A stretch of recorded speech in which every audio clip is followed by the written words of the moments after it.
بسم اللہ الرحمن الرحیم اللہ کے نام سے جو رحمان اور رحیم ہے۔ وَلَقَدْ يَسَّرْنَا الْقُرْآنَ لِلذِّكْرِ فَهَلْ مِن مُدَّكِرٍ، ہم نے اس قرآن کو نصیحت کے لیے آسان ذریعہ بنا دیا ہے، پھر کیا ہے کوئی نصیحت قبول کرنے والا؟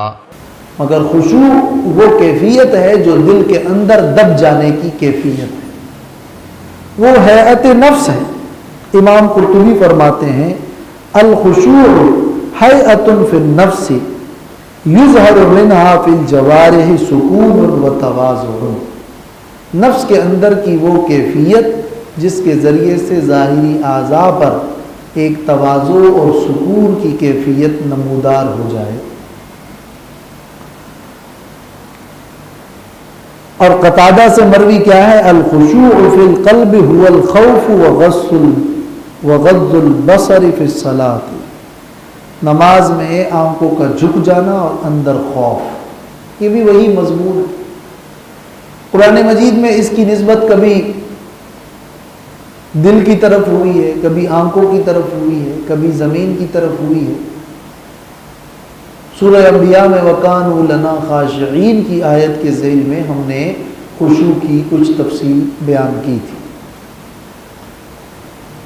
یہ جو خشوع ہے یہ اصل میں رأس الآداب ہے، تمام آداب کی جڑ اور بنیاد ہے، اور تمام تر نیکیوں کا مصدر ہے۔ اس لیے اس صفت کو سب سے پہلے لائے کہ بندے کے اندر جب تک اندر دل میں دبنے کی اور سکون کی اور خوف کی کیفیت نہیں ہوتی، اس وقت تک وہ با ادب اور با کردار نہیں بنتا ہے، تو اس صفت کو مقدم رکھا۔ اور عبادہ ابن صامت رضی اللہ تعالیٰ عنہ فرماتے ہیں کہ یہ وہ اول چیز ہے جو لوگوں کے دلوں سے اٹھ جائے گی۔ پھر آپ دیکھیں گے کہ ایک وقت اور زمانہ ایسا آئے گا کہ لوگ نمازیں پڑھ رہے ہوں گے لیکن ان کی نمازوں کے اندر خشوع نہیں ہوگا۔ تو نمازوں میں کھیلنا، داڑھی کے ساتھ کھیلنا، کپڑوں کے ساتھ کھیلنا، کپڑوں کو جھاڑنا اور ڈکارے مارنا، جوائیاں لینا بے توجہی کے ساتھ، ارادتاً وساوس لا کر بہت ساری چیزوں کو، معاملات کو سوچنا ارادتاً اختیاری طور پر، ورنہ غیر اختیاری طور پر وساوس تو فطری چیز ہے۔ تو ان سب سے بچ کر جب انسان کی نمازوں کو اور عبادت کے اندر خشوع والی کیفیت پیدا ہوتی ہے تو یہ اس کی اصلاح کا نقطۂ آغاز ہوتا ہے، اور یہ ان کے لیے خیر کا راستہ کھولتا ہے۔ تو ایمان والے اپنے ایمان کے بعد اس ایمان کے عقیدے کی بنیاد پر عبادات کے اندر اور خاص کر نمازوں کے اندر خشوع کرنے والے ہوتے ہیں، اور یہ جملہ بھی جملہ اسمیہ کے انداز میں لے کر آئے کہ یعنی یہ ان کی ہر وقت کی خو ہے کہ وہ خشوع کرنے والے ہیں۔ نماز میں ٹھہراؤ ہے جی جو آج کل کی ہمارے نارمل نماز نظر آتی ہے، ہاں، جیسے آج کل نمازوں کے اندر غفلت، ورنہ انسان کی اصلاح نماز کے اندر ہی کافی شافی ہو جاتی ہے۔ ان الصلاۃ تنہی عن الفحشاء والمنکر، لیکن چونکہ نمازوں کی کیفیت وہ نہیں ہے، وہ خشوع والی کیفیت نہیں ہے، اس لیے نمازوں کے اندر وہ تاثیر نہیں ہے۔ نماز فحشاء اور منکرات سے روکتی ہے، جبکہ باوجود نمازوں کے پھر بھی فحشاء اور منکرات اور ناجائز سب ہو رہا ہے، تو یہ اس لیے کہ اگر آپ کو کوئی نسخہ علاج کا ملتا ہے تو ضروری ہے کہ جو نسخہ آپ کو ملا ہے وہ آپ اوریجنل نسخہ استعمال کریں، وہ نسخہ 2 نمبر نہ ہو، اور ضروری ہے کہ آپ وہ نسخہ بر وقت استعمال کریں، اور ضروری ہے کہ جتنے وقت کا ڈاکٹر نے بتایا ہے اتنا ہی آپ استعمال کریں. لیکن جب دوا کا استعمال یوں ہو کہ وہ دوا وقت پہ نہ لیں، جتنے ٹائم بتایا ہے اتنے ٹائم نہ ہو، اور جو دوا ہے وہ اوریجنل نہ ہو، کوئی نہ کوئی نقص ہوگا تو پھر وہ دوا کی تاثیر نہیں ہوگی. تو نماز کے بارے میں یہ قرآن میں کہا گیا ہے کہ نماز فحشاء اور منکرات سے روکتی ہے. تو یہ ایک بڑا عظیم روحانی نسخہ ہے، مگر اس کی تاثیر تب ہوگی جب نماز اوریجنل نماز ہو، خشوع والی نماز ہو، اور نماز 5 وقتہ ہو. تب جا کے اس دوا اور اس علاج کا اثر ہوگا.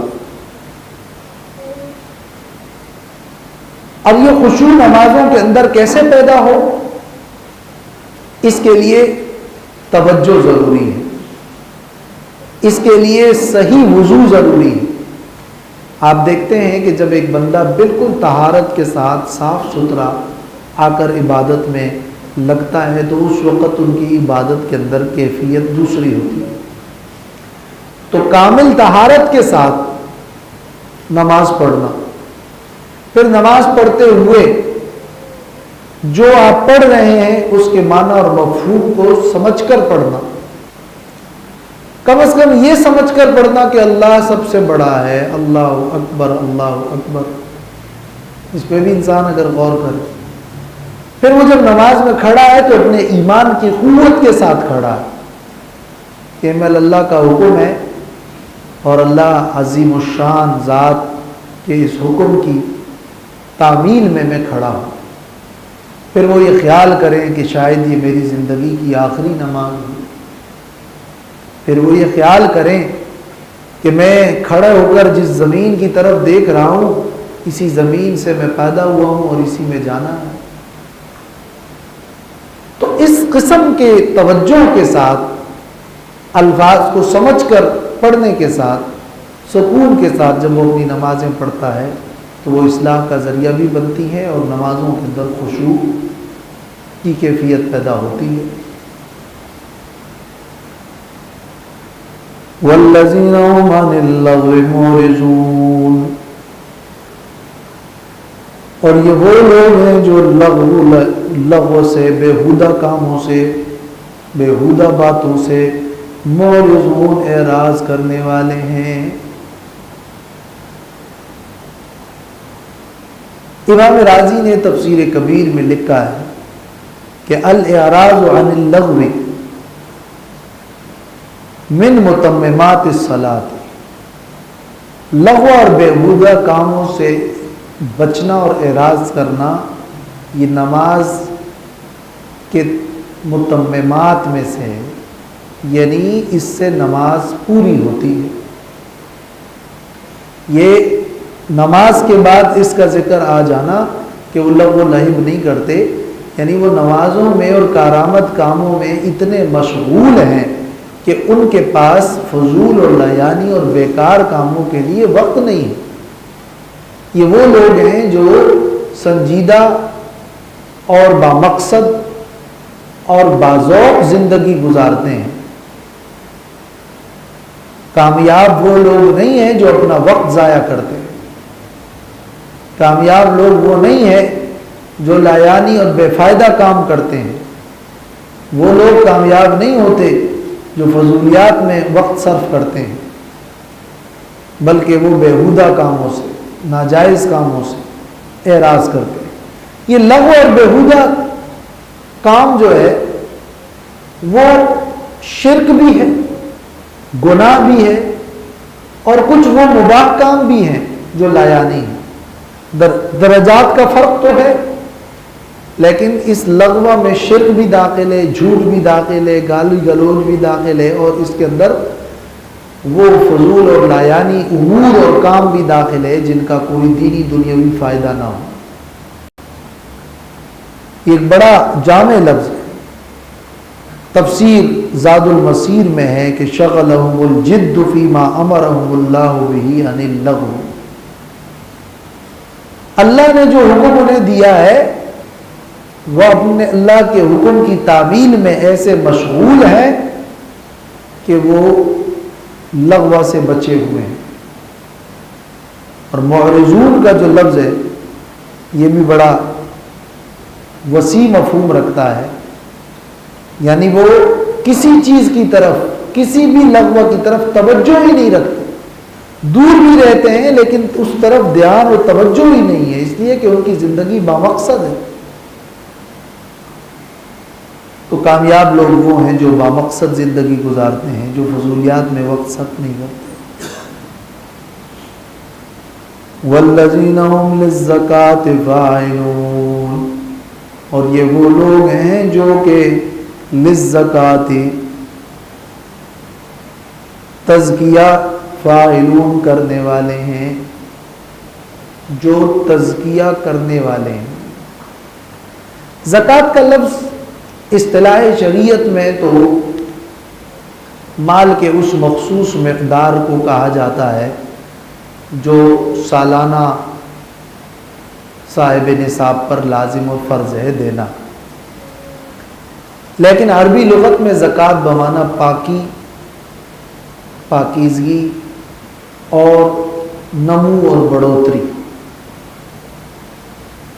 یہاں پر زکوٰۃ کا جو معنی ہے اس کے حوالے سے ایک قول یہ ہے کہ اس سے وہی زکوٰۃ مراد ہے جو مالی زکوٰۃ. وہ لوگ ہم للزکاۃ جو زکوٰۃ کو فاعلون کرنے والے ہیں. تو سوال یہ ہے کہ زکوٰۃ کرنا نہیں ہوتا، زکوٰۃ تو ادا کیا جاتا ہے. تو جواب یہ کہ یہاں فاعلون ادا کرنے کے معنی میں ہے، اور یہ مزید ایک مبالغہ ہے، اور اس طرح بھی جملہ عربیت میں استعمال ہو سکتا ہے اور ہوا ہے اور ہوتا ہے کہ والذین هم للزکاۃ فاعلون، یعنی والذین هم للزکاۃ مؤدون. یہ وہ لوگ ہیں جو زکوٰۃ کو کرنے والے ہیں، یعنی زکوٰۃ کو ادا کرنے والے ہیں. یا یہ کہ والذین هم لاداء الزکاۃ فاعلون، لإعطاء الزکاۃ فاعلون، جو زکوٰۃ ادا کرنے کو کرنے والے ہیں.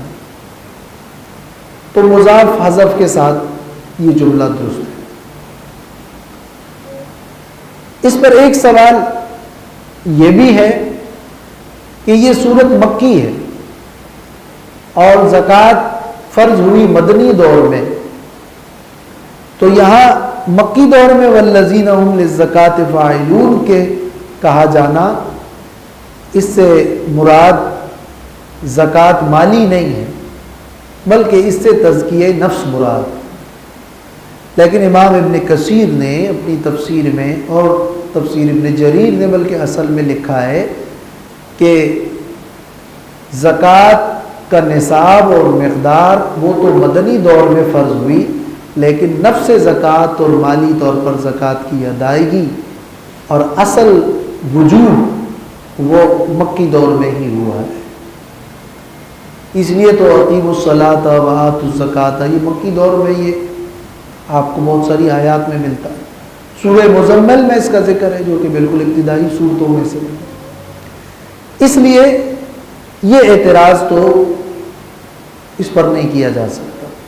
لہذا یہ معنی کہ والذین هم للزکاۃ فاعلون کہ یہ وہ لوگ ہیں جو زکوٰۃ ادا کرنے والے ہیں، یہ معنی درست ہو سکتا ہے اور اس پر کوئی بہت زیادہ قوی سوال اعتراض نہیں آتا. اور ڈائریکٹلی ذہن زکوٰۃ کے لفظ کو سن کر اسی طرف متوجہ بھی ہوتی ہے. اور عموماً قرآن مجید میں نماز کے ساتھ زکوٰۃ کا ذکر ملتا ہے. لیکن دوسری رائے اس آیت کے ترجمے میں اور مفہوم میں یہ ہے کہ یہاں زکوٰۃ سے مراد تزکیہ ہے، تزکیہ نفس. آخر کوئی تو وجہ ہے کہ وہ الذین هم للزکاۃ فاعلون کا انداز اختیار کیا گیا، ادا کرنے کا لفظ چھوڑ کر فاعلون کا لفظ اختیار کیا گیا. تو اصل مراد دوسرے معنی کی روح سے یہ کہ یہ وہ لوگ ہیں جو تزکیہ کرنے والے ہیں. اور اس میں للزکات میں جو لام ہے یہ لام غایت کے لیے ہے کہ یعنی تزکیہ ان کا اصل مقصد اور ٹاسک ہے. کامیاب وہ لوگ ہیں جو نمازوں میں خشوع کرنے والے ہیں اور بیہودہ کاموں سے بچنے والے ہیں اور وہ مسلسل اپنے نفس کے تزکیے میں لگے ہوئے ہیں کہ وہ اپنے نفس کا تزکیہ کریں. وہ تزکیہ نفس کو کرنے والے ہیں. امام ابن کثیر رحمہ اللہ نے لکھا ہے اور بڑا اچھا لکھا ہے کہ یہ دونوں ہی مفہوم للزکات فاعلون میں داخل و شامل ہیں. اور اگر تزکیہ والا معنی لے لیں تو بھی اس میں تزکیہ نفس بذریعہ ادائیگی زکوٰۃ اور بذریعہ دوسرے امور دینیہ دونوں کو شامل ہے. یہ وہ لوگ ہیں جو اپنے نفس کا تزکیہ کرنے والے ہیں. کیسے؟ زکوٰۃ دے کر، یہ نفس کے تزکیے کا ایک ذریعہ ہے. جو تزکیہ کرنے والے ہیں کبھی مال دے کر اور کبھی دوسری مصروفیات دینیہ. تو والذین هم للزکاۃ فاعلون، اور یہ وہ لوگ ہیں جو تزکیہ کرنے والے ہیں. تزکیہ نفس، تزکیہ مال، تزکیہ اخلاق، تزکیہ زندگی. اور اس معنی میں یہ لفظ قرآن میں اور دوسرے مقامات پہ استعمال ہوا ہے. قد افلح من تزکا وذکر اسم ربہ فصلی. تحقیق کے ساتھ وہ لوگ کامیاب ہوئے جنہوں نے اپنے نفس کا تزکیہ کیا اور مزید عبادات اور اعمال صالحہ کے ذریعے سے اس کو اور بڑھایا. واخر